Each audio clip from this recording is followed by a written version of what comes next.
que hay mucha gente que no está pudiendo conectar el audio y se están perdiendo toda esta primera parte. Algunos pudieron, pero otros no, y si no lo tienen grabado, no. Y ya no puedo volver porque, bueno, ya no grabé. Alguien que yo voy a buscar, si no, un grabador que tengo de periodista.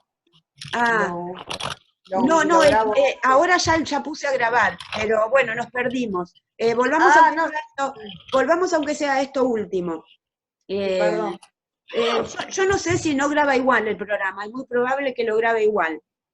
¿No? Bueno, eh, bueno, retomemos esta última parte. Estábamos dialogando sobre esto que nos pasa en función de pensar el tema de la evaluación. Alguien había preguntado sobre la evaluación y bueno, la verdad es que no me parece, no me parece que sea necesario evaluar porque no me siento capacitada para establecer ese juicio de valor que podría, entre comillas, calificar lo que de manera subjetiva, ¿no? Entonces, estamos en una instancia, estamos ante un problema generalizado que tiene que ver con la construcción de nuestra propia subjetividad y que uno tendería a pensar que está cambiando, ¿no? Está cambiando eh, estos pensamientos, estas reflexiones, está cambiando en función de eso que nos pasa, de esto que nos está pasando. Entonces, evaluar no me parece que sea adecuado en estas condiciones. En realidad, evaluar no me parece adecuado en ninguna condición, pero son las exigencias de las instituciones educativas. Todos y todas hemos sido evaluados y todas tenemos que evaluar por exigencia institucional. Pero sin embargo, estamos ante este conflicto, ante esto que nos pasa, y por otro lado, estamos tratando de dialogar sobre discursos, ¿sí? Sobre tomar la palabra, sobre las dimensiones éticas de la vida y sobre la política, vamos a hablar más adelante, y en ese sentido, a mí lo que más me interesa es que ustedes decidan cuáles son los aprendizajes que quieren tomar de este trayecto. Yo les traigo material bibliográfico, es decir, un marco teórico, y por otro lado les traigo un marco metodológico, que es esta cuestión del taller pedagógico. Ahora bien, en el caso de la licenciatura en educación, sabemos que no estamos seguros de que busquen el trabajo profesional de la docencia. Pero en el caso de los profesorados, sí estamos buscando esa formación, entre comillas. Y en ese sentido, creo que es compromiso y responsabilidad de cada uno y cada una de ustedes de asumirse como cuerpo docente y apropiarse de ese poder de enseñar del que nos habla Cushen, ¿no? Y entonces me parece que una evaluación en este momento no resultaría adecuada. Hago una nota al pie, lo escuchaba el otro día al ministro de Educación, muy correcto, ¿sí? Hablando de que de esta preocupación de evaluar que nos caracteriza, ¿no? Y me parece que tiene mucha razón, estoy totalmente de acuerdo. Yo quisiera aportar algo, profesora. Sí, sí. Inés Dussel en el conversatorio habló precisamente de esto, Ajá. de la gran demanda que tienen los docentes por evaluar. Y ella dice, va a llegar un momento que lo que tengamos que evaluar va a ser la conectividad. Claro. Conectividad, entonces eso también amplía la brecha de desigualdades, ¿no? Entonces, y el ministro de Educación lo dice claramente, este no es momento para evaluar. Y yo estoy trabajando como capacitadora de la provincia y es el tema, ¿no? Que los docentes exigen evaluar, y nos están diciendo, esperen, el mismo ministro de Nación nos está diciendo, esperen porque este no es el momento. Ese era mi aporte. Bien, me parece perfecto, digo, no solamente para que vayamos pensando en nuestro taller, sino también para que vayamos pensando en nuestras propias actividades en otras instituciones, ¿verdad? Digo... Perdón, Mónica, Yo tengo la charla que decía Gladys, me la pasaron grabada. Después, si quieren, se las comparto acá por el chat para que después quiera consultarla y demás. Tenés el micrófono silenciado. Perfecto, Ahí que me está. parece muy bien. Es que tengo mucho Dale. ruido acá atrás, no me suele. No importa, no importa. Entonces, digo... Profe, ¿puedo aportar algo a lo que dijo Gladys? Claro. ¿Sí? Porque estamos todos con muchas ganas de hablar, yo siempre y ahora más. Así que yo soy especialista en alfabetización, o sea, estoy haciendo profesorado en educación, pero me dedico más que nada a todo lo que es alfabetización inicial, y mi idea es, bueno, también ser capacitadora, pero de alfabetizadores, o sea, que por eso también estoy estudiando. Y lo que veo es que por ahí a muchos y a muchas pasa con sus propios hijos, es que en primer grado es imposible poder trasladar las situaciones de enseñanza de lectura y escritura a la casa. Primero porque los padres y las madres no son alfabetizadores ni nada por el estilo. Y hay una ansiedad generalizada, se enojan los padres, se frustran los nenes, y eso también influye en la trayectoria docente de los estudiantes que tienen hijos que están en primer grado. Hablo por este recorte que es, digamos, mi campo de laburo, ¿no? Y que hay que tener en cuenta porque dialoga con lo que trae Dussel y con lo que trae Gladys, y es un acontecimiento, volviendo a los conceptos que hablábamos, que leíamos en el encuentro anterior, esto del acontecimiento y de la experiencia que nos está llegando a todos de algún modo, como maestros, como padres, como estudiantes de profesorado, y no es poca cosa que se quiera evaluar a través de la computadora o que se pretenda algo que es una utopía absoluta, ¿no? O distopía. Entonces me parece que hay que tenerlo en cuenta porque hay muchos estudiantes que son padres y madres de nenes chiquitos y hay una ansiedad generalizada en ese sentido. Hay muchos niños hoy que están frustrados, llorando porque no pueden hacer la A, porque no pueden hacer la E, y es que no es tampoco así como se enseña.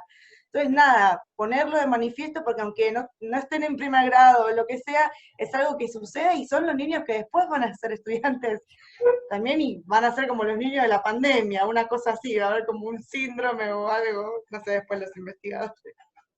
Eso, nada. Me encantó esto de los niños y las niñas de la pandemia, ¿no? La infancia de la pandemia. Eso es para un ensayo, Meli, ¿eh? Hay que dialogar en torno a eso. Sí, bueno, esta locura por el evaluar, digo, nada, sí, sobre todo para reflexionar en torno a qué es lo que queremos evaluar, a quién, ¿sí? Si al contenido, si a nosotros, y nosotras, si a los estudiantes, ¿a quién? ¿No? Además, esto de la evaluación, ustedes saben que viene del examen, ¿no? Y el examen es la examinación del testimonio, de la confesión, ¿no?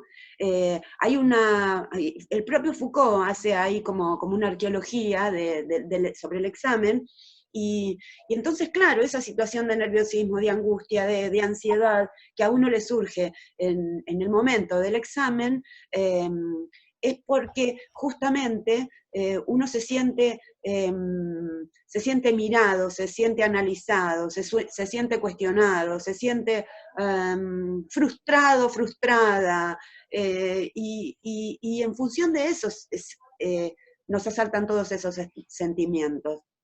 Porque en realidad, ustedes saben que nuestra forma de pensar, nuestra subjetividad, no es solamente de nuestra época, sino que tiene una larga historia, ¿verdad? Y esa historia, pensando en términos de examen, esa historia de nuestra subjetividad, nos pone ante el temor, ante el temblor de pensar que en una evaluación uno tiene que dar testimonio, ¿no? Y en ese testimonio o en esa confesión uno va a recibir un premio o un castigo. Y no tendría, probablemente en algunas materias, yo no lo sé, en algunas materias, no sé, como matemática, o tal vez tampoco, ¿sí? Tal vez en el origen de la educación, como hablábamos en un momento cuando el origen de la educación occidental, siempre hablo, ¿no? Cuando los filósofos, o los primeros filósofos, o incluso los presocráticos, hablaban de la tarea educativa, la planteaban en términos de diálogo. No existía ningún tipo de evaluación. Nadie iba a plantear un tipo de examen. Y me parece que estamos en el momento de ver, de retrotraernos a una imagen educativa que pueda tomar en consideración esos elementos que fueron más exitosos o más gratificantes para nosotros y nosotras como personas. Y por eso digo, volver a la tradición o recuperar esa forma de pensar la educación en términos de un diálogo. Claro, ustedes me van a decir, ese tipo de educación, escucho un ruido ahí entre alguien en algún lugar. Pido que corte el audio quien tenga una tele prendida o algo por el estilo. Bueno, les decía... ¿Puedo hacer un aporte justo? Bueno, dale, Carlos. Justamente usted estaba hablando del diálogo y prima en la sociedad el tema del vínculo, ¿no? Y en estos contextos de pandemia, a muchos docentes se nos hace difícil transformar un espacio que siempre se pensó en un contexto real, visible, llevarlo a una educación bimodal, a distancia. Por ejemplo, ayer yo tuve una charla con los alumnos de sexto, pobres los de sexto año que están terminando el secundario, y están con un nivel de frustración, y justo usted mencionó la palabra frustración, ¿no? Que es algo también muy, muy, muy importante a trabajar, y bueno, los chicos contaban que les interesa, o sea, se sentían frustrados porque no era la misma secundaria, no iban a tener los mismos preceptos, no iban a construir un conocimiento, entre otras tantas cuestiones. Así que qué importante, ¿no? Eso, el poder de la palabra y del vínculo, justamente con los textos que estuvimos analizando. Nada más que eso, profe. Bueno, entonces continúo, justo me estaba apareciendo una noticia sobre los hackeos de esta aplicación china, ¿verdad? No quieren dejar que los chinos apunten a la carrera tecnológica mejor que Estados Unidos, ¿no? Bueno, nota fiera esa, ¿no? Volvemos entonces al tema que estamos hablando de recuperar algunos formatos respecto de la tarea educativa de los antiguos. Esto de poder dar clases en los jardines, en los patios, por internet, esto de que no exista necesidad de evaluar, porque se trata de un diálogo, y... ¿Quién es PC, por favor? Alguien que me aparece una imagen ahí. Tengo un poquito de miedo por los hackeos, por eso es que estoy en alerta constante. Recuperar entonces, decía, estos formatos que son válidos, obviamente, para la educación de los antiguos era una educación para una élite. Nunca pensaron en una educación de masas como tenemos en la actualidad. Pero digo, recuperar estos formatos y que esos formatos sean trasladados al ámbito de la educación de masas, ¿no? Y no solamente en términos de pensar una educación elitista. No estoy pensando en eso, porque a veces uno cuando habla pierde de vista algunos segmentos de la conversación. Entonces, el aula, tal como la conocemos, el aula esta inventada por la modernidad, y que se hace una educación de masas a fines del siglo XX, a fines del siglo XIX y principios del XX, esta educación de masas, este aula, así como una cuadrícula que conocemos, es un aula obsoleta. Y ahora podemos reconocer... Sí, entré recién, no podía entrar, no sé qué onda. Y ahora podemos reconocer... Les pido que ustedes mismos se silencien, por favor, para que no se nos crucen las conversaciones. Porque si lo hago yo, pierdo de vista lo que estoy haciendo. Tengan en cuenta que tengo poquitas neuronas, con los años las fui perdiendo, y no puedo hacer varias cosas juntas. Bien. Bueno, eso.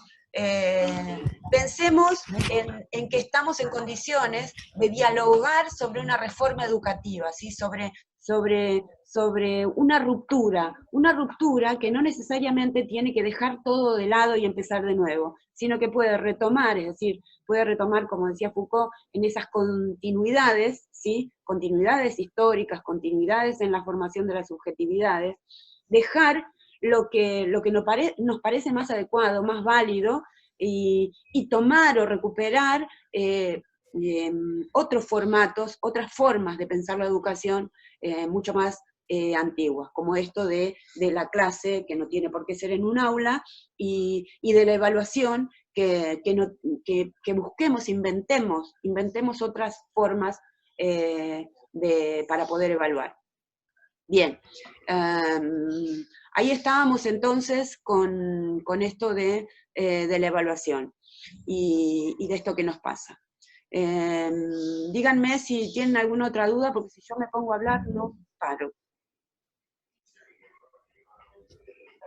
Profe, buen día. Buen día, Hola. ¿cómo estás? Me Buen corto día, para bien. que... No, yo no, solamente de una experiencia personal con respecto a esto de lo que es evaluación. Yo tengo un nene chiquito que está en primer grado, y ¿qué es lo que pasa? Yo digo, ¿qué evalúan o a quién evalúan? Trato, obviamente, en lo posible de ser muy responsable con lo que son las actividades de mi hijo. Pero pasa a veces, hablando con otras mamás o en el chat o lo que sea, no, mi hijo no quiere hacer la tarea, se la hago yo, no, mi hijo no quiere, no sé, hacer el muñeco, se lo hago yo. ¿Qué pasa con esto mirándolo desde mi rol docente, ¿no? Digo, ¿a quién evalúo? A mis alumnos. ¿Lo harán ellos? ¿Lo entenderán? Entonces me parece que es esto de generar una conexión entre lo intelectual, si se puede decir, con el alma. Generar que ellos tengan el deseo, la intención de aprender, de algo que les motive. Porque si no, no sé a quién voy a estar evaluando, y qué voy a estar generando, y en quién voy a estar generando eso. Y eso, justamente, me alegro de poder estar presente en esta reunión, porque es lo que me dio vueltas en la cabeza toda la semana. Generar ese cambio, esa motivación, ese interés, para que el chico quiera aprender por sí solo, para que se motive, para que pueda, no sé, lograr sus propios aprendizajes sin depender de nadie o sin caer en esto del desinterés. Escuchaba ayer una encuesta donde decía que el 90 y pico % de los adolescentes como que están bien, tranquilos, contentos con este tema de lo que es el aislamiento y el encierro. Y yo dije, ¿será por una cuestión de precaución o será porque están cómodos como están? Me parece que todo tiene que ver con todo. Y también escuché algo que dijo Dussel en una charla por YouTube, que creo que uno de los compañeros lo subió al chat, donde dice el tema de lo que es enseñar en pantuflas, ¿no? Y tiene también que ver un poco con esto, con la evaluación, con repensar esta reforma que se necesita y que de hecho la estamos viviendo cada cual desde su lugar y haciendo lo que puede. Es eso, gracias. No, bueno, es interesante porque esto de qué sería lo que estamos evaluando, digo, porque cuando se planifica, cuando se programa la educación de masas, justamente no se trata solamente de enseñar contenidos temáticos, sino que el docente tiene que enseñar un montón de otras cosas, además de los contenidos temáticos, posturas, formas de vestirse, actitudes, y entonces cuando en la formación docente, cuando se evalúa estos aprendizajes temáticos, generalmente, incluso ustedes saben que existe una nota que se llama algo así como, ¿cómo es esa nota de concepto? Una nota de concepto. ¿Qué corno es una nota de concepto, no? Una nota de concepto es esto, es ver qué aprendió de estas actitudes culturales, de estas morales que nos circulan, ¿no? Estas costumbres. ¿Aprendió a cumplir con la tarea? ¿Aprendió a hacer la tarea solo y sola? ¿Aprendió a comportarse? Eso sería, de alguna manera, desde mi humilde perspectiva, esa nota de concepto a las que estamos acostumbrados en esta en esta educación normalista, ¿no? Porque si bien es cierto que se le cambió el nombre y que ya no es más la escuela normal, esa normalidad sigue estando presente en los institutos de formación docente. Y me parece que la tarea de ustedes, que seguramente va a tener que ver con un transitar por esas instituciones educativas superiores, tendría que estar bien presente esto de qué es lo que queremos cambiar, ¿sí? Porque esos cambios, si bien no los podemos generar institucionalmente, sí los podemos hacer de modos microscópicos, ¿no? Con nuestras relaciones con estudiantes, con nuestros modos de evaluar, con nuestros modos de enseñar, con nuestros modos de vincularnos con estudiantes de nivel superior, ¿verdad? Digo, ahí la compañera hablaba de su chiquito, y que bueno, que unas mamás dicen que ellas mismas les hacen la tarea. Lo cual, nada, uno podría criticarlo o no, pero también podría pensar que esa mamá o ese papá que está haciendo la tarea de su cría, no está haciendo otra cosa que resistir a la imposición de la institución educativa, si uno lo analiza desde lo que venimos viendo, ¿no? De la constitución de la subjetividad. Y a lo mejor no se da cuenta que, a ver, ¿cómo decirlo para que parezca más sencillo? Esta matriz neoliberal que tenemos no tiene que ver solamente con lo económico, o sí tiene que ver con lo económico, pero desde otro lugar. ¿Cómo creamos o constituimos subjetividades para que ingresen a esa subjetividad neoliberal? En el fondo, el neoliberalismo lo que busca es ser un capitalismo salvaje, podríamos llamarlo, ¿no? Y en ese capitalismo salvaje lo que necesitamos son personitas preparadas para ingresar a ese mercado de consumo extremo al que nos tienen acostumbradas las sociedades actuales. Digo, un chiquito no puede sentarse a reflexionar sobre esto, pero si tuviésemos una escuela para padres, que tranquilamente deberíamos recuperar esa alianza entre la escuela y la familia y poder tener reuniones para dialogar con los padres y las madres en torno a este tópico, ¿qué subjetividad estamos construyendo? ¿Sí? Chiquitos y chiquitas, y no estoy criticando que estén en los medios, que estén con sus tabletas, con estos recursos, porque uno no puede correrse del lugar histórico de la época que estamos viviendo. Y además, si uno piensa, los chiquitos y las chiquitas pueden aprender muchísimas cosas desde esos lugares. A partir de, entre comillas, no la vigilancia, sino el acompañamiento de mamá y papá, o de las personas que estén en la familia, de mamá y mamá, de papá y papá, como ustedes quieran llamarlo, ¿no? Sí. Sí, yo lo que quería decir, que es también algo que me estuvo, no sé si tengo el audio, sí, que me estuvo preocupando durante esta semana como mamá, es que lo que expone toda esta situación también es cuáles son las instituciones que realmente pudieron crear vínculos con la comunidad. ¿Qué quiero decir con esto? Se hace muy evidente cuando una decisión de cómo llevar adelante la continuidad pedagógica la decide solamente el equipo directivo, o a lo mejor dándole participación al equipo de orientación, y cuando hay un ida y vuelta permanente para ver cómo se recepciona desde la comunidad. En mi caso particular, yo tuve que solicitar junto con un conjunto de mamás, yo tengo a mis chicas en el nivel secundario, que permitieran que los docentes se comunicaran directamente con los alumnos, porque eso estaba totalmente bloqueado por la dirección. Lo filtraba a través de los preceptores. en el afán de controlar, en el afán de estar todo el tiempo tratando de ver lo que pasa y sin confiar en absoluto en la propuesta, porque hay un montón de propuestas educativas súper creativas en todo este contexto. Si hay algo que rescatar, creo que es eso. Se dio esta situación en la que como mamás, éramos todas mujeres, tuvimos que reclamar ese espacio.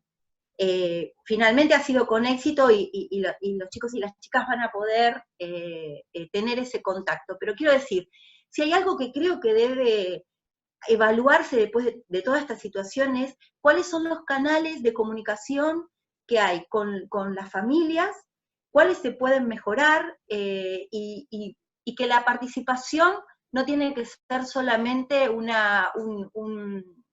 algo que se menciona sin ejercerse. Realmente tienen que habilitarse espacios de participación, en todos sentidos, desde los centros de estudiantes, desde las cooperadoras escolares, desde, no sé, crear algún dispositivo que funcione permanentemente buscando esto, ¿no? ¿Cuál es la llegada de lo que la institución propone? Eso me parece que también se pone mucho en evidencia en este momento, o por lo menos que me tocó a mí. Eso quería comentar.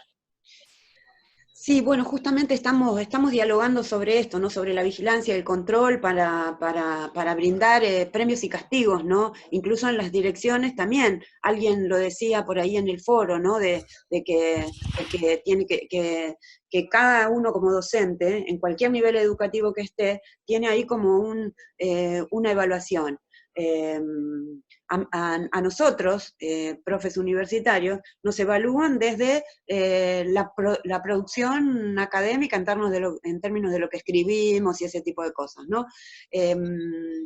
También me evalúa en los grupos de estudiantes y me parece que eso de estar en permanente evaluación, a mí la verdad es que no me preocupa demasiado, pero me parece que lo tenemos que poner en ese cajoncito que les decía antes que se llama neoliberalismo, ¿sí? El neoliberalismo entonces lo que hace es entablar relaciones de cliente, ¿sí? Y el cliente se supone que es el que demanda, ¿no? Si concebimos que papás y mamás y estudiantes sean nuestros clientes, ¿sí? Nosotros tenemos que darle ese servicio a cambio de su pago. Ahora bien, fíjense cómo esta subjetividad del cliente, o de si ustedes quieren que el cliente siempre tiene razón, es lo que de algún modo hace que circule esa subjetividad del control al interior de las instituciones educativas, ¿sí? Y que incluso estemos construyendo otra vez un tipo de sujeto y sujeta sujetado al consumo, ¿no? Estas son las cuestiones que tenemos que dialogar. A ver, no tengo el mecanismo para cómo llegar al resto de la comunidad educativa, pero me apareció una foto que me da un poquito de miedo. Un ojo ahí que me está mirando. ¿Me están escuchando? Porque probablemente tenga que... ¿Eh? Sí. ¿Me escuchan? Sí. Sí. Bien. No toquen esa foto que apareció por las dudas. Es un compañero. Así como muy sensual que apareció ahí, ¿no? Entonces yo dije, ¿qué pasa acá? Bueno. Era Franco. Franco, muy interesante la foto, me parece muy creativa. Bueno, les estaba diciendo de esta subjetividad del consumo, ¿no? Esta subjetividad del cliente. Hola, perdón, llegué tarde, profe, ahí lo pude solucionar. Bueno, no te preocupes, ahí estamos. Vamos entonces, planteemos a partir de esta crisis que ya venía de arrastre, la crisis educativa, pero que la pandemia es como que la expone al extremo, esta crisis. Planteemos entonces nuevos formatos para dialogar en las escuelas y en las instituciones educativas en general. Este diálogo que tenemos nosotros es posible porque estamos en una institución educativa que tiene sus estrechos o mejor no estrecho, sino tiene una línea, ¿sí? Unos puntos de libertad académica que son los que me están permitiendo a mí entablar este diálogo con ustedes. Ahora, este espacio de libertad académica no funciona en el resto de las instituciones educativas, como ustedes saben, pero sin embargo, para tratar de dialogar sobre esta subjetividad consumista que se está construyendo a partir de una serie de shocks sociales, violentos, hacia el sujeto, como dice Naomi Klein, ¿no? Entre nota al pie, les recomiendo ver, hay una serie de materiales documentales sobre esa teoría del shock de la que habla Naomi Klein, y que me parece que uno de esos shocks de los que habla Klein tiene que ver con la imposición del neoliberalismo a partir de todas las teorías de la Escuela de Chicago, como ustedes saben, pero que se fueron introduciendo en América Latina a partir de los golpes de Estado. Y ese primer golpe de Estado, que marca el comienzo de la aplicación de esta teoría del shock, es el golpe de Estado chileno, que es muy interesante porque ustedes recuerdan que en Chile había un gobierno socialista en 1975, que ese gobierno socialista es derrocado por las fuerzas militares, y es como el ícono, ¿no? El punto de partida para luego ensayar y ejecutar otros golpes de Estado. Golpes de Estado que en realidad, más que civiles y políticos, fueron económicos, porque hubo ahí una digitalización del mundo exterior, ¿no? Y ese es el golpe, el shock fundamental que tuvimos para empezar a construir esta subjetividad en términos del consumidor y la consumidora, ¿no? En términos de crear o de desear permanentemente, ¿no? De estar en permanente deseo de adquirir mercancías. Esto que no nos detenemos a pensar y que parece que todos lo tuviéramos claro, es un tema que no se dialoga corrientemente, y no se dialoga justamente porque, si tenemos en cuenta lo que dice Klein, esa teoría del shock aplicada en el golpe militar a Chile, hizo que tuviéramos tanto miedo de participar, tanto miedo de decir lo que pensábamos, que hubo ahí como una inyección de una subjetividad de quédate en casa, bueno, distinta a esta, pero de algún modo uno la podría analizar, quédate en casa, no te metas, consumí, ¿sí? Y controla, ¿sí? Entonces, de una sociedad disciplinaria, como decía Foucault, pasamos a una sociedad de control, pero esa sociedad de control tiene mucho que ver con controlar nuestra subjetividad, y nuestra subjetividad ya no es la que era en el siglo XX o incluso hace unas 3 o 4 décadas, ¿no? Bien, en el siglo XX sería.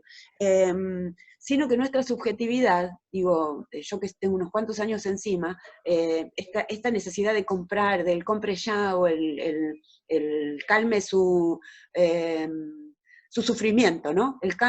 Calme su sufrimiento a partir de comprar o a partir de salvarse a uno mismo, de esta política del yo puedo, y yo puedo solo, o yo puedo sola, me parece que tiene mucho que ver con esta imposición de la subjetividad neoliberal que de algún modo está en crisis, y esa crisis la reconocen todos los grupos que de algún modo inventaron este tipo de subjetividad, y entonces, no lo sé, pero lo pongo en esos términos, ¿qué nuevo shock estaremos viviendo, ¿no? Nada, solo les tiro esas preguntas para pensar, y no sé por qué terminé hablando con Klein.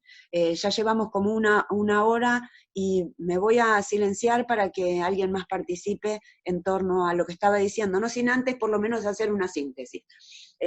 Tenemos problemas, tenemos una crisis educativa que venía de arrastre, porque nuestras instituciones educativas tienen un formato que arrastramos del siglo XIX.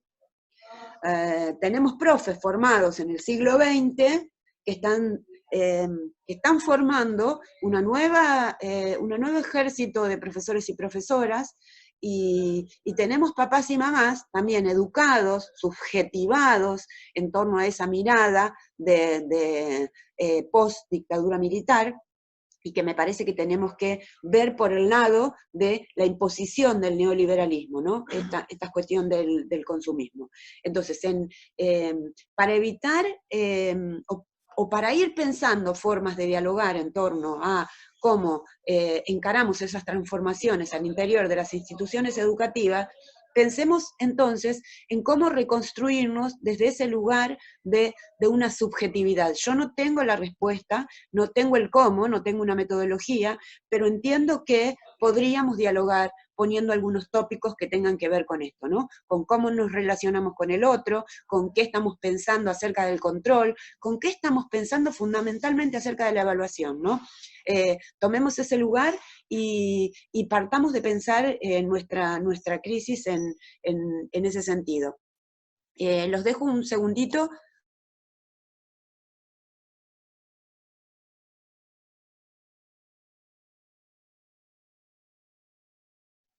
Perdón, estaba saludando. Bueno, les decía, esto de dar clases en pantuflas, por más que no tenga las pantuflas, es tal cual, ¿no? Hay un montón de situaciones que suceden alrededor nuestro.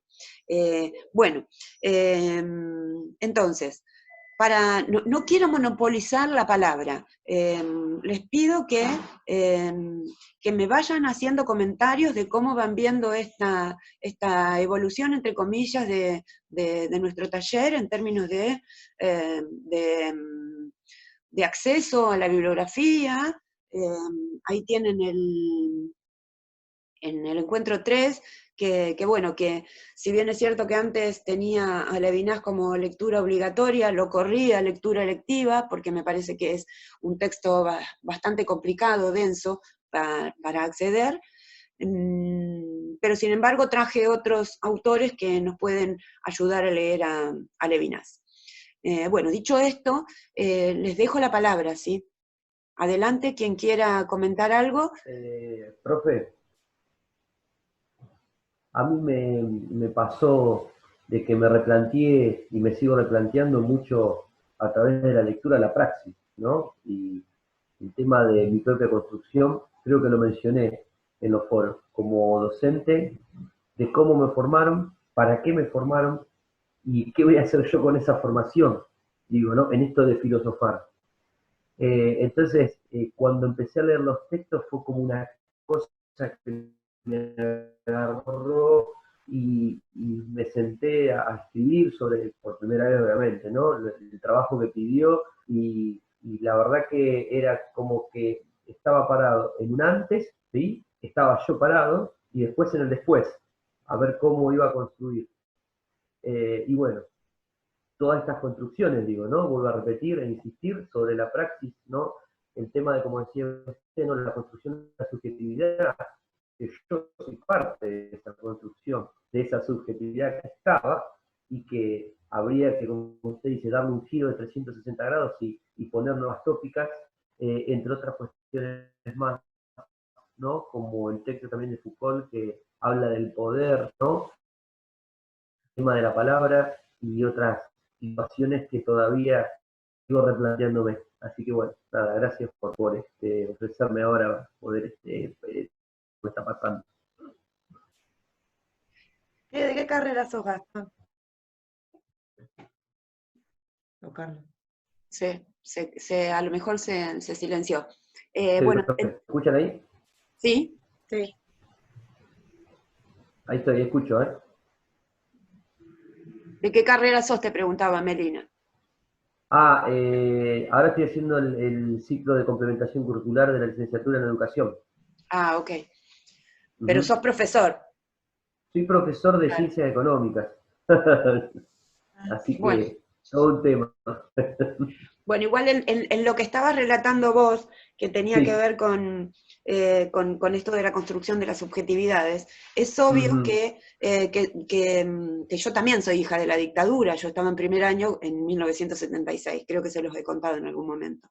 El punto es cómo romper, dónde están esas grietas de las que habla Foucault para que se vaya colgando un tipo de pensamiento distinto, ¿no? Y entonces ahí nos damos cuenta de lo que tiene que ver con nuestro entorno, y nos damos cuenta de eso después que dejamos o abandonamos la adolescencia, ¿no?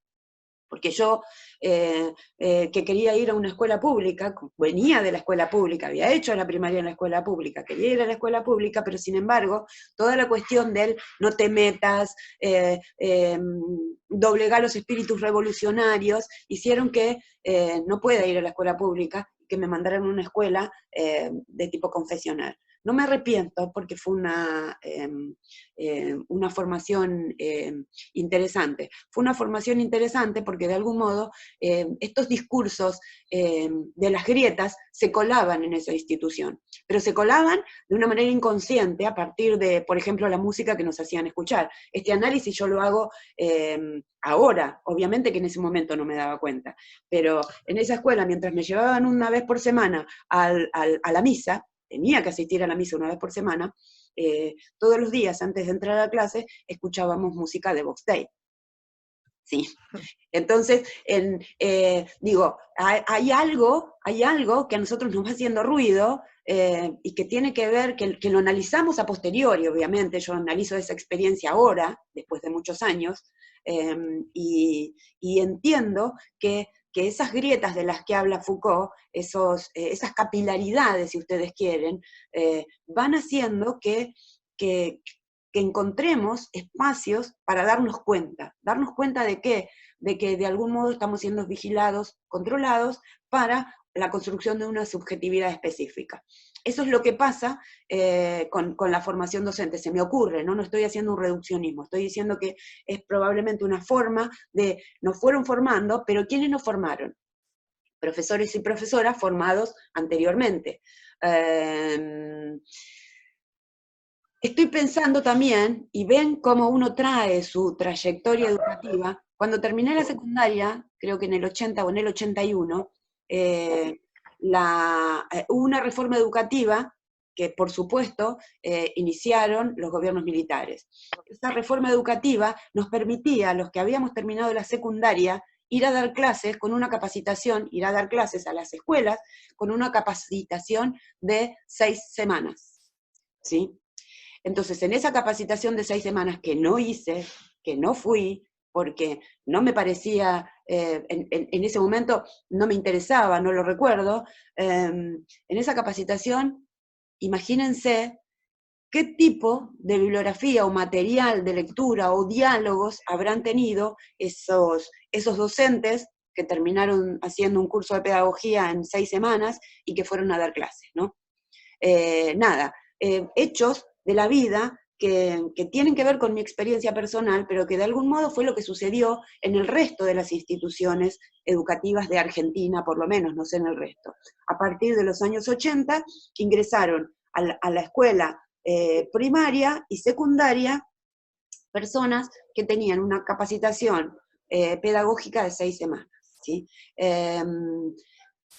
Si esto no es ocultar la posibilidad de la crítica para intentar inyectar un tipo de subjetividad neoliberal de las que les hablaba antes, yo lo digo desde un análisis muy cotidiano, no tengo investigaciones en ese punto, simplemente estoy tratando de dialogar con ustedes. Es decir, volviendo a la grieta, hay momentos, hay elementos que nos choquean en nuestro trayecto educativo que de algún modo nos permiten circular por esas subjetividades capilares de las que habla Foucault. Entonces pienso otra vez en un diálogo con directivos, con colegas, padres y madres, con la comunidad educativa en general, que nos permita dialogar sobre qué subjetividad queremos entonces para el futuro de nuestra infancia y nuestra juventud, ¿no? A eso era a lo que quería llegar. Fran, ¿querés decir algo? Sí, sí, yo quería, sobre la cuestión de la nueva forma que se está atravesando en la educación, como está presentando más videos, la identidad,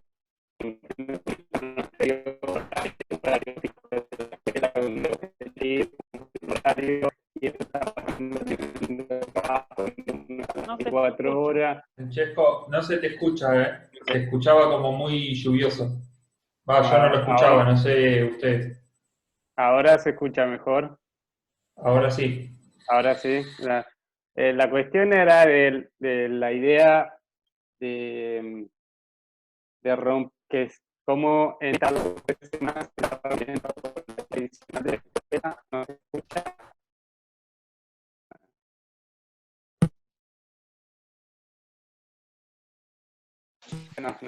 ¿Por qué no te sacás los auriculares? Sácatelos. Fíjate si es mejor. Tengo el micrófono roto de la computadora y estoy con unos auriculares celulares. Bueno. Ahí funciona bien. Ahora sí. Si lo sostenés, ahí sostenelo. Esto se llama trabajo colectivo. Y habló Damián. ¿Qué tal? Disculpen la demora, era el que tenía problemas con el audio. Listo. No, seguimos, compañero. No, y si no puedo hablar bien o se traba, es inútil, que se va a cortar todo el tiempo. Si querés hablar, pues si no me funciona bien el micrófono. Ahí se te escucha bien, ¿eh? Ahí se te escucha ahí, bien. Ahora sí. Agarrándolo así, Quédate sí, como tipo estaba estatua, recién. tipo estatua, ahí, quédate. Ahora sí. Ahí. A ver. Ahí. Ahora se escucha, sí, bueno. Sí. No, la idea era de cómo en unas pocas semanas se rompió la constante de la presencia, o sea, de estar en clase, vos tenés una hora de federación y que se está haciendo porque se están haciendo organismos de comunicación, porque no se escucha, ¿no? No. Bueno, paso. La próxima. La próxima. Quería decir algo. Tomando lo que escuché de compañero, digo, la escuela como ámbito de disrupción, ¿no? Pensaba en esta idea, si bien me incorporé tarde, traté de tomar algunos títulos que mencionaba la profesora, y bueno, esto que dice compañero, y sumado a lo que uno va logrando comprender de los textos, me quedaba mucho con la palabra crisis, shock, acuerdos con la familia. Todo eso implica, ¿no? Dentro de la escuela, acuerdos sobre esta conformación de la subjetividad. Tomo este último título que daba usted, profesora. Acuerdos entre familias, docentes y equipos directivos, ¿no? La construcción de la subjetividad, sin lugar a duda, creo que es una de las tareas más complejas y que sigue siendo, porque es algo que continuamente va haciendo, pero dentro de la escuela es una tarea, digamos, complicada, ¿no? Sobre todo establecer acuerdos donde se empieza a jugar esa otredad, donde se empieza a jugar la subjetividad de cada uno. Junto con esa subjetividad viene un conjunto de llamémoslo, valores, creencias, historias, que van estableciendo a veces un tipo de crisis. Por citar un ejemplo, este año, siempre cuando los docentes planificamos dentro de la escuela, están lo que llamamos unidades diagnósticas, o depende de la escuela, unidades exploratorias, ¿no? Que unidades exploratorias se empieza a llamar a partir de que la neurociencia comienza a tener un poco más de presencia en materia educativa. En algunos colegios. En un colegio donde trabajo, digamos, la representación legal, el equipo directivo está muy metido en lo que tiene que ver con la neuropsicoeducación, ¿no? Que para mí es una especie de nuevo conductismo, en cierta forma, por todo lo que propone, ¿no? Más allá, y que se filtra esto que hablamos de una cultura de consumo muy fuerte, porque junto con esta especie de formación también viene la batería de ofertas, mesas de determinado color, sonidos, compraron tablet, compraron un montón de materiales, viene una empresa y te acondiciona todo un aula de psicoaprendizaje, ¿bien? Por eso digo que una de las charlas que tuvimos es que, digo, para mí es una forma de un nuevo conductismo porque hay muchas cosas en las que estamos condicionando, buscamos generar ciertas respuestas a través de un condicionamiento, ¿bien? Llámese colores, rutinas de descanso cerebral y demás, ¿no? Eso por un lado. Por el otro También, lado, perdón, sí, ¿es una escuela privada? es una escuela de gestión privada, es estatal de gestión privada, ¿bien? En Luis Guillón.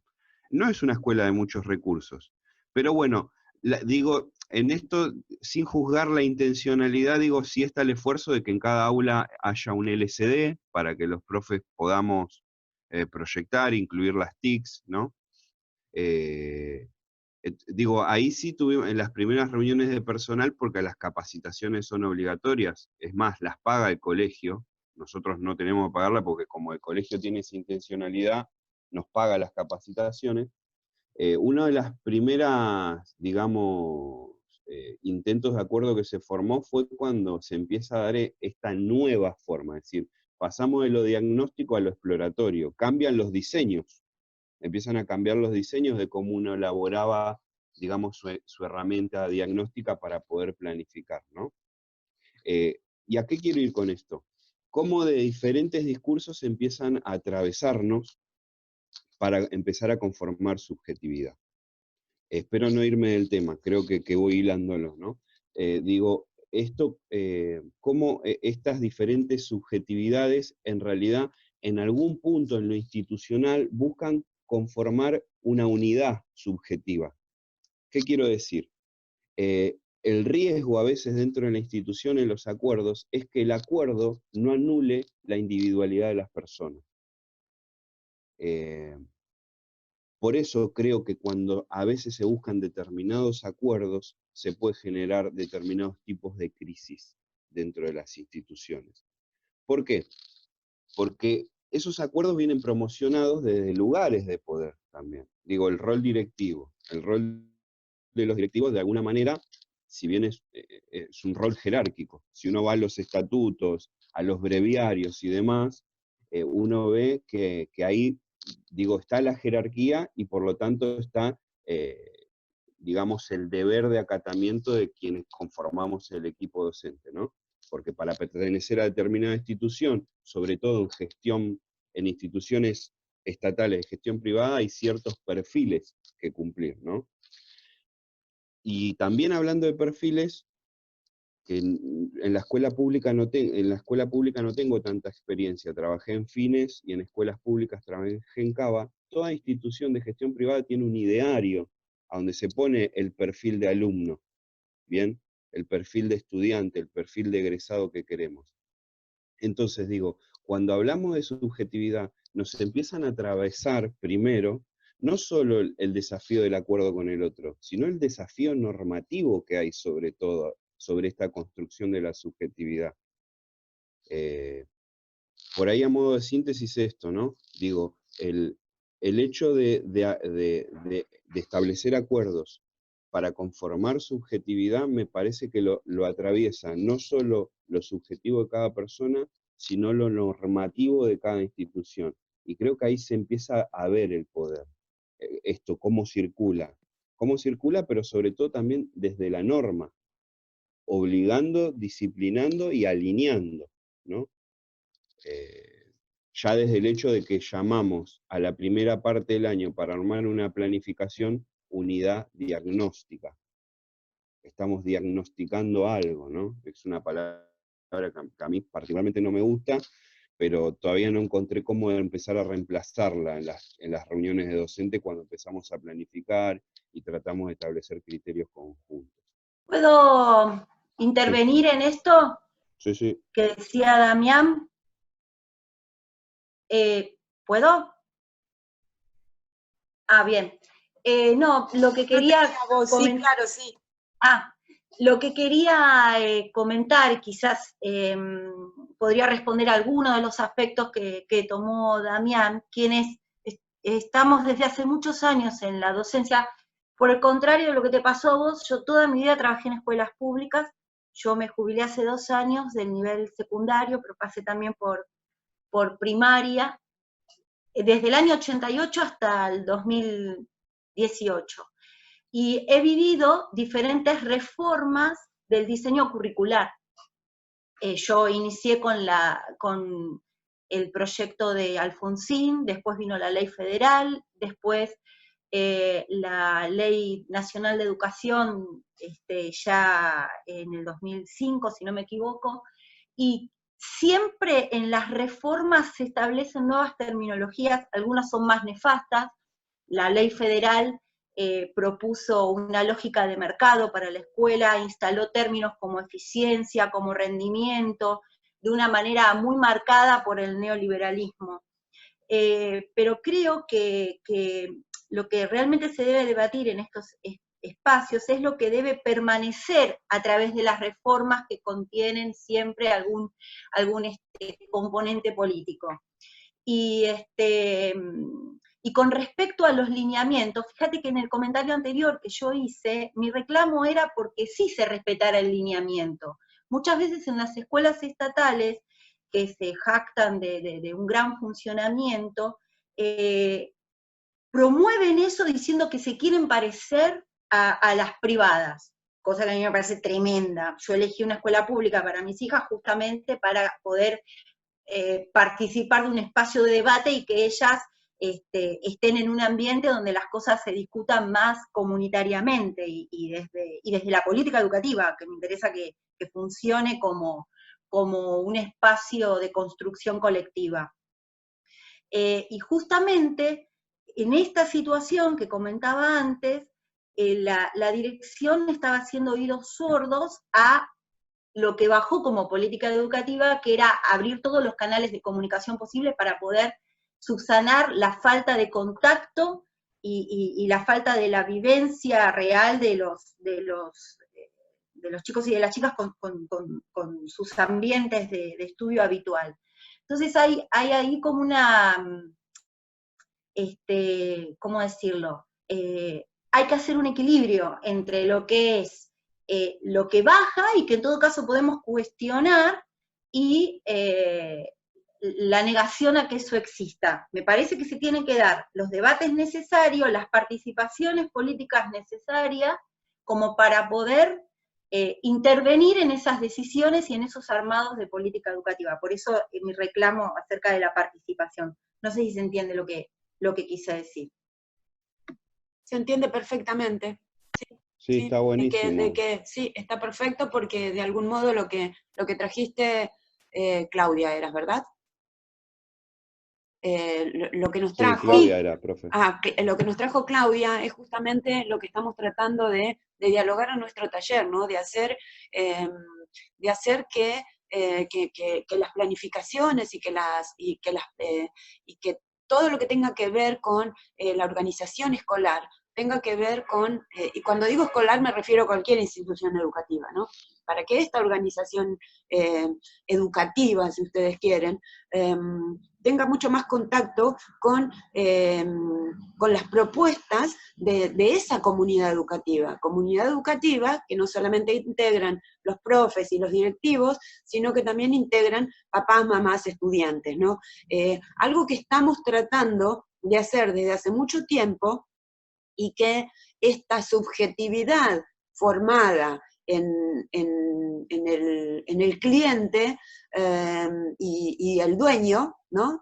Esta relación de dueño que que en algunos casos es hasta inconsciente de parte de los y las directivas y directivos, porque no se dan cuenta que están comprometiendo o que se están involucrando con un tipo de política particular. Cuando digo política no me refiero a nada partidario, sino a un modo de hacer las cosas, ¿no? Esa política que tiene que estar al interior de la escuela es una política del diálogo, una política de la participación, una política del escuchar, ¿sí? Porque en ocasiones, y me voy a meter en esto de apenitas, ¿no? Toco de oído el tema de la neurociencia, pero ese oído que toco,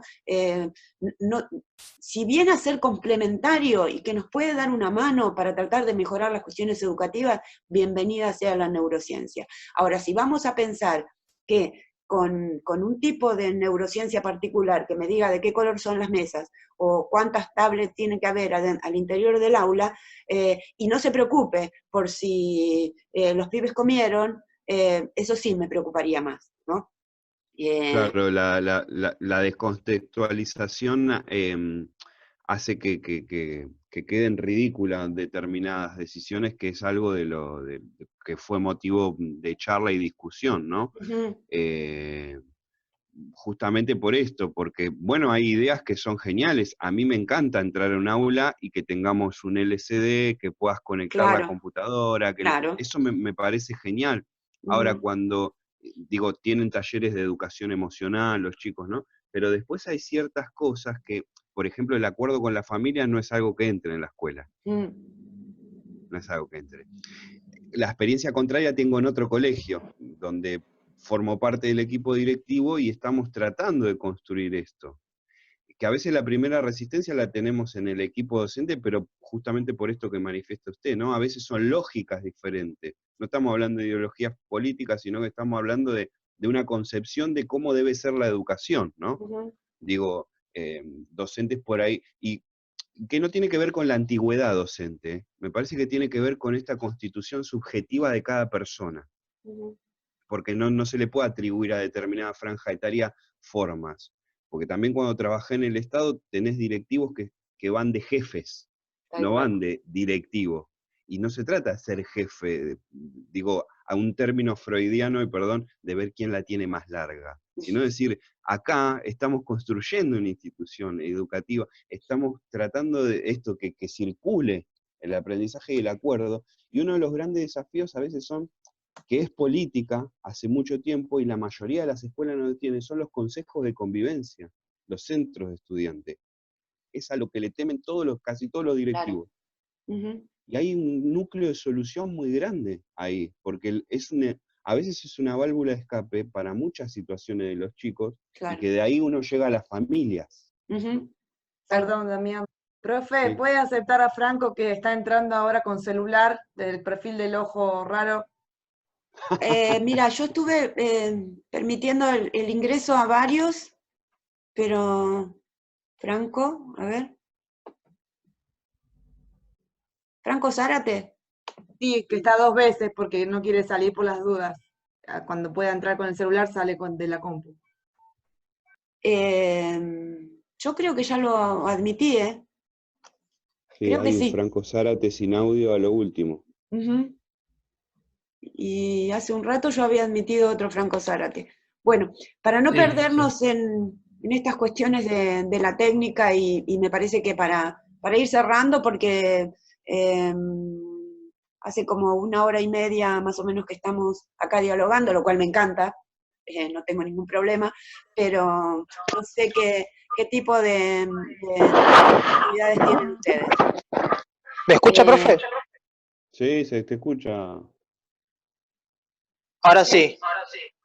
Dale. No, bueno, le comento que tuve unos problemas técnicos y recién ahora estoy pudiendo solucionarlos. Bueno.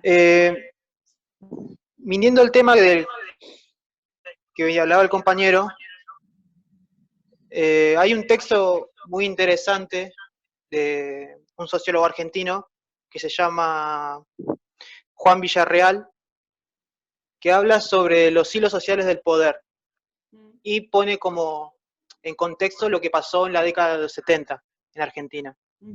Y habla sobre una fragmentación popular en Argentina, a partir de la dictadura. Claro. Y lo que está bueno retomar es que tal vez la subjetividad neoliberal de la que habla usted se compone a partir del proyecto político y económico del neoliberalismo de la dictadura. Sí, sí. Así que, bueno, si quiere después, yo tengo el texto, lo puedo subir al campus o compartir por mail. Dale, dale, estaría bueno. Gracias, Franco. Bueno, a ver, Agustín, ¿querés decir algo? Sí, uniendo a lo que venían hablando los compañeros, por ejemplo, cuando por ahí marcando, ¿no?, una aparente distancia que hay entre los docentes, los directivos, los centros de estudiantes, como hablaban, ¿no? Como toda esa fragmentación que hay dentro de los escenarios educativos, como dice Cuyen, ¿no? Donde se forman los discursos, donde se configuran prácticas, y las prácticas sociales también configuran los escenarios educativos que nos forman como docentes. Cuán importante es recuperar la capacidad de oír y de hacernos de la palabra, hacerla circular. Creo que muchas veces eso se impide o se obstaculiza por el concepto del otro. Es algo que, como se trata en el tercer encuentro, lo trata Levinas, ¿no? Y que también mismo están subidos los videos de Darío Stassreiber, ese concepto del otro, ¿no?, como algo que nos desborda, como algo que no nos cierra, como algo que no podemos aprenderlo, como que se nos aleja cada vez que lo queremos agarrar, y que incluso cuando intentamos acercarnos se desdibuja con nuestro propio yo. Me gustó una frase que dice Darío, que dice que el otro es como la monstruosidad, ¿no? Como aquello que como que nos repele, que no nos puede caber en la cabeza, y que entonces es como que se desfigura, ¿no? Y que en cierta forma, ¿no?, tenemos un montón de prejuicios, ¿no?, hacia lo que es la tarea del directivo, la tarea del docente, ¿no? La imagen social o cultural que tenemos de los estudiantes, ¿no? Como chicos que no les importa estar en la escuela a veces, o como no los rebeldes sin causa, como que no están comprometidos con las cuestiones de la escuela o de su grupo etario o de su comunidad, y que son cosas que nos impiden, ¿no?, esta lógica del diálogo. Entonces, cuán importante es tratar de comprender y de circular esos problemas, y que son cosas que escapan a la lógica, o como que la lógica neoliberal trata de sectorizar, ¿no?, como de todos eslabones diferenciados, ¿no?, como una cadena productiva, entendiendo la educación como un bien de mercado.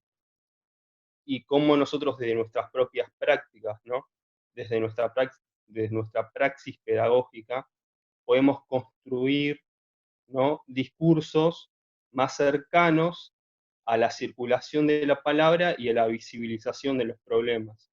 Y me parece que esto es fundamental en este contexto actual, ¿no?, donde estamos, donde el escenario educativo se vuelve virtual, porque hay un montón de situaciones que hacen sufrir a las personas, ¿no?, nos hacen sufrir, y que a veces escapan de nuestra imaginación o de nuestra visión, ¿no? Por ejemplo, las personas que no pueden acceder como nosotros a tener una computadora, un teléfono, una tablet, y son cosas que, por ejemplo, yo veo en las redes, ¿no?, de personas cercanas a mi edad, o más grandes, más chicos, que realmente se frustran, y se frustran porque no tienen los recursos económicos. Por ejemplo, algunos viven en barrios donde les cortan la luz, otros no tienen los datos de las empresas, o en sus barrios no tienen ese servicio para acceder a clases virtuales, ¿no? Y entonces queda, ¿no?, nosotros pensar cómo hacer inclusiva la educación a las personas o que no tienen los recursos económicos o que no tienen los recursos en tanto concepto de capacidad. Es decir, la capacidad de poder, ¿no? Un ejemplo, ¿no? Activar acá el micrófono o poder tener un hogar donde puedan hablar o escuchar sin que sean interrumpidos, ¿no? Entonces son un montón de cuestiones que nosotros deberíamos repensar para que los escenarios educativos virtuales sean realmente inclusivos, ¿no? Y bueno, acá también me viene a la memoria lo que hablamos hace poco, de la cuestión del evaluar. ¿Cómo evaluar de la misma forma a personas que no tienen los mismos recursos o capacidades tecnológicas para acceder? No es una cuestión que quería apuntar. Perfecto. Gracias, Agustín. Bueno, nada, que todo esto que dialogamos no vaya a hacernos pensar que nosotros vamos a ir a salvar la educación, ¿sí? Nosotros podemos salvar nuestra aula, nuestra forma de ver la educación, nuestra forma de lidiar con eso que nos pasa en la vida y en la vida escolar y en la vida laboral. Por un lado tenemos esta cuestión de la comunidad, ¿no?, de ser comunitarios. Pero por otro lado, no vayamos a pensar que con nuestro discurso, con nuestra palabra, podemos ir a salvar todos esos problemas que tiene la educación. Sí, podríamos dialogar al respecto, pero nosotros no vamos a poder salvar todo lo que le pasa a la educación. Pero sí me parece que podríamos salvar lo que le pasa al contexto educativo en el que trabajamos, ¿sí? Mirar la ecología del aula, sea virtual o sea presencial, es esto, es mirar y escuchar los rostros, esos rostros que hablan, como dice Levinas, y permitir un diálogo ahí de modo horizontal, si ustedes quieren, y que permita construir de algún modo una subjetividad para cada una de esas personas que están ahí. Nosotros no podemos salvar la construcción de otra subjetividad, simplemente podemos salvar la construcción de nuestra propia subjetividad, ¿verdad? Eso tendría que quedarnos claro, ¿sí? Para qué, cómo reaccionar, cómo tomar conciencia de qué clase de subjetividad estamos reproduciendo de algún modo, ¿no? A eso me refiero. Claro que a todos nos encantaría, como dice Agustín, de poder ver qué es lo que pasa en esos lugares que no tienen acceso a las conexiones o a la posibilidad de tener una computadora o un teléfono. La verdad es que no lo sé, supongo que la política educativa se tiene que ocupar de eso, y no es que no lo sé porque no me importa, es porque me parece que nuestro papel, ¿sí?, nuestro papel como educadores y educadoras, debería no, porque no me gusta la palabra debería, me sale inconscientemente, necesitaría ponernos en esa piel de comunidad micro, ¿no? De comunidad aula. Y me parece que ese es el único lugar que podemos salvar, si es que podemos salvar algo, ¿sí? Autovigilarnos a ver qué tipo de subjetividad estamos reproduciendo nosotros y nosotras mismas con nuestros discursos, ¿no? A eso me refiero. Claro que me encantaría, insisto con esto, que todos los problemas educativos sean resueltos. Pero en realidad no creo que en algún momento de la historia de la educación argentina todos los canales vinculados a la educación hayan sido resueltos, ¿sí? Es un punto que tiene que solucionar la política educativa y que obviamente esa política educativa va a estar planteada desde un proyecto político particular que tenga quien está a cargo de esa cartera política, y entonces podemos reflexionar sobre eso, ¿sí? Pero no sé si está en nuestras manos poder hacer algo por esas situaciones de las que hablaba Agustín, ¿sí? Bueno, nada, eso quería dejar en claro, no vamos a ser salvadores de la educación. ni salvadoras de la educación, pero sí podemos salvar nuestra propia conciencia, entre comillas, y nuestro propio ámbito educativo. Por lo menos arrancar por ahí. Si cada uno y cada una de nosotros pudiera multiplicar ese tipo de diálogo en torno a la construcción de la subjetividad, me parece que podríamos lograr algo mucho más comunitario, ¿no? A eso me refería. Bien, a ver si alguien tiene algún otro tipo de preguntas, y Agustín, no quiero que pienses que estoy en contra de lo que decís, me encanta lo que decís. No. Lo mismo con Damián, ¿no? Digo, bueno, esas preocupaciones que tiene acerca de la neurociencia y su vínculo con el conductismo, sí, es verdad, pero bueno, si es para mejorar la problemática educativa de la institución, me parece que lo que hace falta es, pensar desde ese punto de vista, ¿no? Pensar en que la construcción de la subjetividad no sea que, bueno, que esta es una escuela que tiene toda esa aparatología tecnológica, y que se piense que es el único modo de hacer educación. Eso sería lo complejo, ¿no? Porque otra vez, se puede hacer educación, se puede trabajar en educación en el jardín, en el patio, y sin ningún tipo de instrumental, ¿no? Únicamente con el diálogo. Y sobre todo, pensando en la construcción de la subjetividad.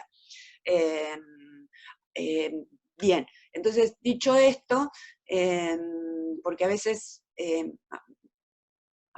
el chocar con el pensamiento suele ser violento. La filosofía es violenta. La filosofía es violenta porque nos pone al frente unos opuestos que si bien busca preguntarse, busca reflexionar, suele tener una mirada violenta porque de algún modo nos va a poner escollos en esos pensamientos, en esas reflexiones, en esos saberes que nosotros tenemos, ¿no? Esta es, creo que, el espíritu de la filosofía. El espíritu de la filosofía es dialogar y poner constantemente escollos para que podamos ir reflexionando en torno a las cuestiones educativas en nuestro caso, ¿no? Bien, dicho esto, llevamos 1:44, si alguien quiere o necesita compartir algo, una inquietud, una pregunta, antes de que nos vayamos, este es el momento. Profe, yo tengo una pregunta cortita, pero es sobre el encuentro 2. ¿Puede ser igual? Sí. Sobre uno de los videos, cuando hablabas de Bárcena, que salió el concepto de acontecimiento y de experiencia, para ver si lo comprendí bien. Con el tema de la pandemia que nos atraviesa a todos, sí. Dijiste efecto pandemia y no dijiste pandemia, es decir, como la pandemia, el acontecimiento sería la experiencia que uno tiene con la pandemia, no la pandemia en sí, ¿no? Exacto. Eso. Okay. Exacto, porque si vos lo pensás desde el punto de vista de Nietzsche, cuando Nietzsche dice, no existen los hechos, el hecho sería la pandemia. Ahora, hay múltiples interpretaciones en torno a la pandemia. El acontecimiento, de algún modo, va a pegarnos de un modo distinto, ¿no? Va a impactar en nuestra subjetividad de un modo distinto, pensándolo desde ese lugar, ¿no? No hay hechos, sino interpretaciones de los hechos, y en este caso del acontecimiento que sería la pandemia, y de ahí el efecto pandemia, ¿no? ¿No? ¿Alguien más? Bueno, ya quedamos 20. ¿Podemos cerrar entonces? Sí, sí. Bien, sí. Entonces cualquier cosa seguimos el diálogo en el foro, o seguimos el diálogo la semana que viene, que me parece que este horario de las 11 de la mañana es adecuado. Me parece que nos permite estar un poquito más, sin tener que levantarnos tan temprano, nos permite un poco más de diálogo. Bien, entonces, cerramos ahí.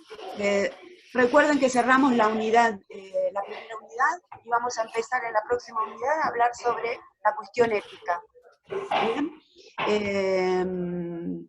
Bueno, dicho esto, sean felices, buenos y buenas, y si no pueden ser las dos cosas, sean felices, ¿sí? Que tengamos buen fin de semana y buena semana. Nos vemos. Chao. Chao. Gracias. Hasta luego. Chao.